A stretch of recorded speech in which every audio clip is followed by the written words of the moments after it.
లలిత నమోస్తుతే మణిద్వీప నివాసినే సర్వ విద్య సర్వ ఐశ్వర్య ప్రదాయిని నమోస్తుతే శ్రీమాత్రే నమః.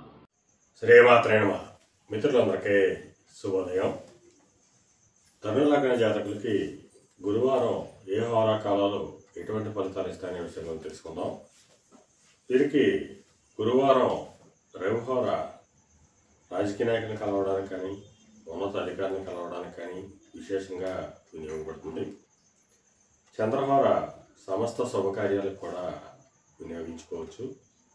కుజహోర వ్యవసాయాది శుభకార్యాలకి వినియోగించుకోవచ్చు. బుధహోర కొద్దిపాటి వ్యతిరేక ఫలితాలు ఇస్తుంది. గురుహోర చాలా శుభప్రదమైనటువంటి సత్ఫలితాలని అద్భుతంగా ఈ ధనుర్లగ్న జాతకులకి ఈ గురువారం ఇచ్చేటువంటి అవకాశం ఉంటుంది. శుక్రహోర సామాన్యంగా ఉంటుంది. శనిహోర దాన జపాదులకి వినియోగించుకోవచ్చు. మొత్తంగా ఈ ధనుర్లగ్న జాతకులకి ఈ గురువారం అంతా కూడా శుభకరమైనటువంటి రోజుగా చెప్పుకోవచ్చు. ముఖ్యంగా గురుహోర అద్భుతమైనటువంటి ఫలితాలను ఇస్తుంది. శ్రీమాత్రే నమః.